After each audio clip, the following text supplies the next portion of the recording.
Hello, welcome to this video. I'm talking here about company branding on Microsoft 365 so that when you start to type in the email address, go through to the password, you then get presented with a slightly different screen than the default M365 screen. You get a screen with the company logo, company details. You can put links on there to privacy policies and legal use and the like, and actually have the branding all the way through your 365 tenant for your users. Gives a nice customized experience for them, makes them feel that they're part of with the company name and not just going into like a Microsoft site.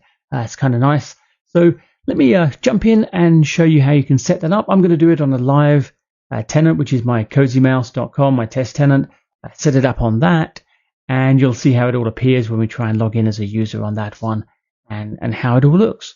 So what we do is we go into the normal Microsoft 365 Admin Center. It's not in the main screen. It's actually inside Azure AD, or should I call it Entra now. So let me just jump into that and show you where that setting is. We go down to the identity, and that'll take us into the Azure AD side. Now, if we go down to show more, and it depends what state your tenant is in, because there's a lot of upgrades happening with Azure AD and Entra and other things, and some of these screens look a little bit different currently. So what we'll do here is I'll say show more, and you can find here it's under user experiences and company branding. Now, if you don't have that on the side of your screen and it doesn't look anything like that, what you can do is you can just go up here and search, and you can call it company branding, and you'll see as you start to type that, that's what you get, and you can get into it that way. So if it's not looking in the right, if it doesn't seem to be in the right place, you can get to it from just doing the quick search on that toolbar there. Now, some of these settings I've already put in, but I want to show you where I put those in and how that was done. So once you've got the main screen up here, we can just hit edit, and you'll see this is what our sign-in looks like. Now, what we'll do is we have, there's a few items that we're going to put in, a few pictures, little JPEGs and things, and PNG files, but I want to show you which ones go where and how they relate to that overall experience. So you can see here the fave icon. That's going to be obviously the little icon that you see in the little corner here. I haven't got one of those selected currently. So this one is meant to be 32 by 32, and creating an icon file is not always as easy as it sounds. I found there's actually quite a cool website that you can give a graphic file to, and it gives you back the ICO file. So the first thing I'm going to do here is just digress a little bit from this page and just show you how to do that. And you may be thinking as well, it's like, well, it doesn't actually need an ICO file. It needs the PNG file. However, it is actually quite a good site to do the conversion down to 32 by 32, but it also can create the ICO files that you can use for other things like your other websites and things like that. So I'm going to show you both. But what the website is called is ICO Convert. You can see it's this one here, icoconvert.com. And so what I've done here, I've just uploaded the image, and you can see there it is there, and you get the option to then output as a 32 by 32 ICO, which is great. We can download that file, which is good to have, but it's not what we need for the M365. So just be aware of that. What you need to do is just resize it down to 32 by 32. Now you can do that with Paint or any of those things there. I'm going to show you how to do it through this site. It's actually pretty cool to use for any other sort of resizing you need to do. But you hit on resize image, and we can see here we can just go and go through these options here. So just by uploading the image, I can tell it to crop and do other things. It brings it up here, no rotation. I'm going to make it a 32 by 32. Perfect, no fill. I want a PNG default, and I will hit resize image. And there we can see we can view or download. If I just hit view image, it's just going to give us this. You can see that is what the ICO file or the sort of minimized file, same as the ICO, the fave icon file would look like. So that looks pretty cool. That's what I want. And I just hit download image, and down she comes. So as I say, that was really it needs the PNG 32 by 32. The icoconvert.com is a good site to create icon files, do resizing, that type of thing very, very quickly. That's why I digressed slightly into that. But let's now just browse that file and drop it in here. So of course, don't worry that it looks a little bit blurry. That is a representation of the 32 by 32. It's going to be a lot smaller when they actually get to see it, so it'll come right on that. So that's a good one. So background image, let me move on to that. Now that is a 1920 by 1080 file, PNG file. I've just made it just with the Cozy Mouse. You can put a lot of other information on that as you want. You'll see that it's the one that appears on the left-hand side, the big picture. So you could put picture of the company headquarters or anything you want in there, really. I'm just using that Cozy Mouse logo, but you'll see how that turns out. But that's, as I say, a 1920 by 1080 and a PNG once again. Then page background color. I'm just going to remove that for this one. I actually want it to go a little bit as a default option, and you'll see that take effect as well on the next screens. So we hit next layout. Next for the. Next layout. Sorry, I apologize. Okay, so on this screen, what we're looking for here is how the main layout of the screen is going to be. So we've got the full screen. You can see it has the item in the middle. Now, I like to have the partial screen in the background because that's what makes the logo that you've got a bit more friendly and usable. If you've got the full screen layout, that background picture, it's okay if you've got a company headquarters, but if you've got other detail in there, there's a very good chance that this block on the middle is going to go over the top of it and cover it. So, I mean, play with them to whatever you think is appropriate for you guys, but I personally like this one. You can also have, whether it's got the header on the top there and the footer. I'm going to say hide the header and show the footer. You'll see how that looks on the next few pages as well. And I don't have any custom CSS, so that's these are the settings I want to use for this one. If we jump into next and do the header.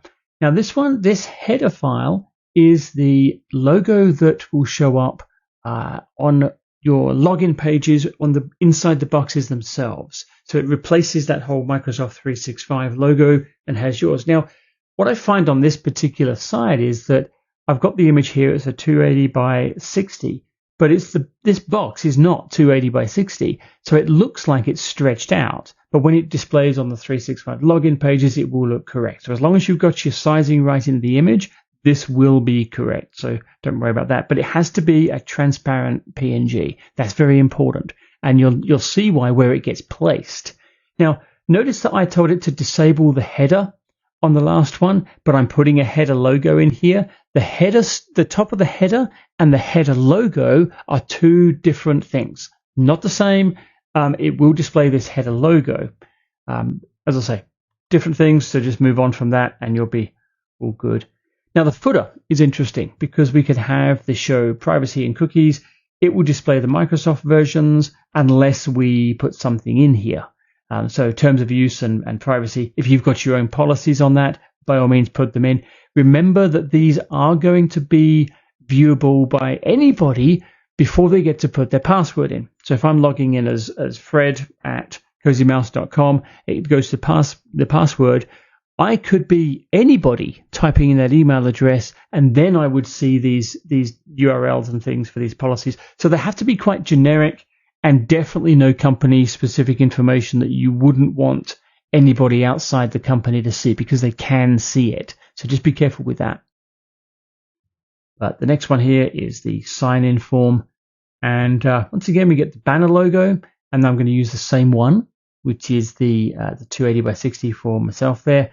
And what the square logo looks like if you've got a light or a dark theme. And now these ones are the 240 by 240, not transparent. They're just standard PNGs. So you might have to work with your graphics people just to get this right. Or if you've got a larger logo, once again, that's why I showed you that ICO convert. It doesn't need any software like Photoshop or any other thing like the Paint to do it. You can just do it through that. But you'll see, putting in these logos here, you'll see how they take effect shortly.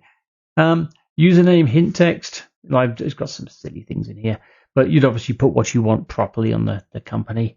And also if there's any particular password reset tools that you're using. You can guide them to a particular website and talk about the display text that's in there as well. So there's a bit of extra things you can do. And we'll hit next and go to review. And that just gives us all the main settings. It tells us everything we're doing and changing. and then we can hit save. Now, with everything that happens in certainly M365 and the cloud and everything, is like, yep, good opportunity now. Go and make yourself a cup of tea, because this does not take effect immediately. If I go and check it now, it won't be there. So you have to come back. In experience, I would say probably about 30 minutes. So half an hour, just wait. So if you keep changing things around, some things do take effect quicker than others. But just bear in mind that if you make a change, go away, wait, come back and have a look at it. I'm sorry it does that. That's just how the M365 backend works. But don't make a change and then expect to see it immediately and then go make another change because you're playing with it. Yeah, you'll see what happens. I'm going to stop talking about that now. But while I'm here as well, I do want to come back to the admin center, because there's another setting where you can put the logo in, because that doesn't change what it does in that whole sign-in. It's just for the sign-in process. The actual theme that you use inside your tenant, where you have your company logo in the corner in place of the Outlook logo and things, is in a different place. Now, that is in the M365 Admin Center, and it is under settings. It's under the org settings. Go in there, and it's under the organization profile, and it's this one here, custom themes. So we're going to go into that one, and we can see there's no custom theme already for this particular org, so we'll go and add a theme there, and we can say, hey, you know what, we're going to actually prevent users from overriding it. It's up to you, whatever.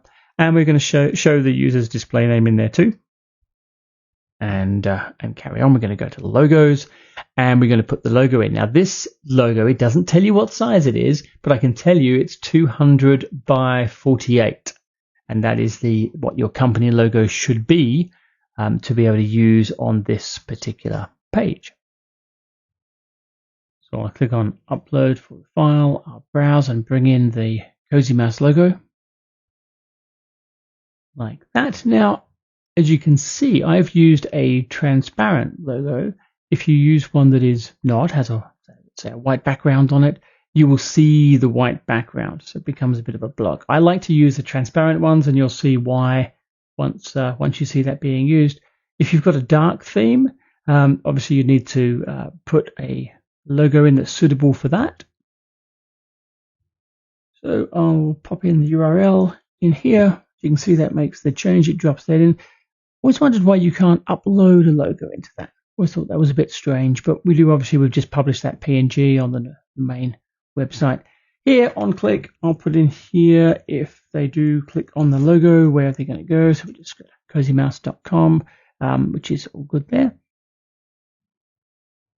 So we'll save that one, and you can see it's done. Now, if you do want to change the color scheme of the bars and the like, you do get an option to change things like the text and icon colors and the navigation bars. I'm going to leave them as the blue for now, but you can really just change them to whatever you need to in there too.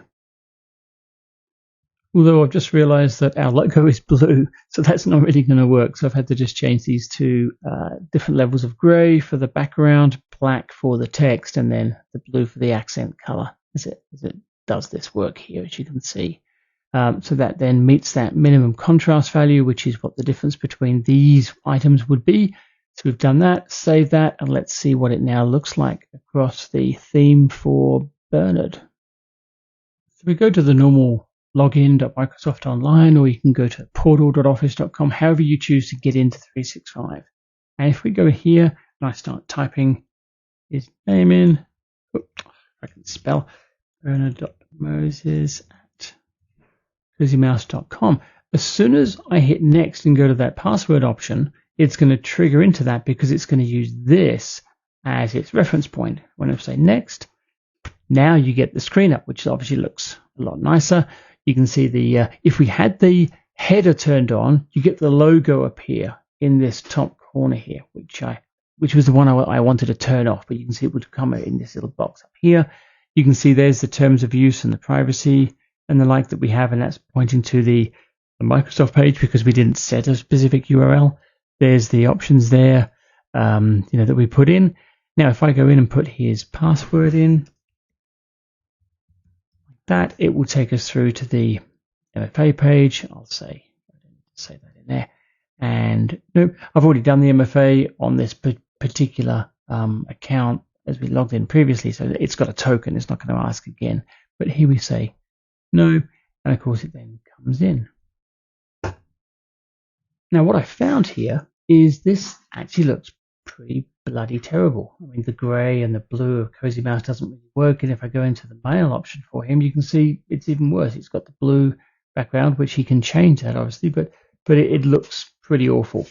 So we're going to have to make some changes to that. And you know, I like to keep these videos quite real world, but that's obviously a mistake. That's not really going to work for us too well.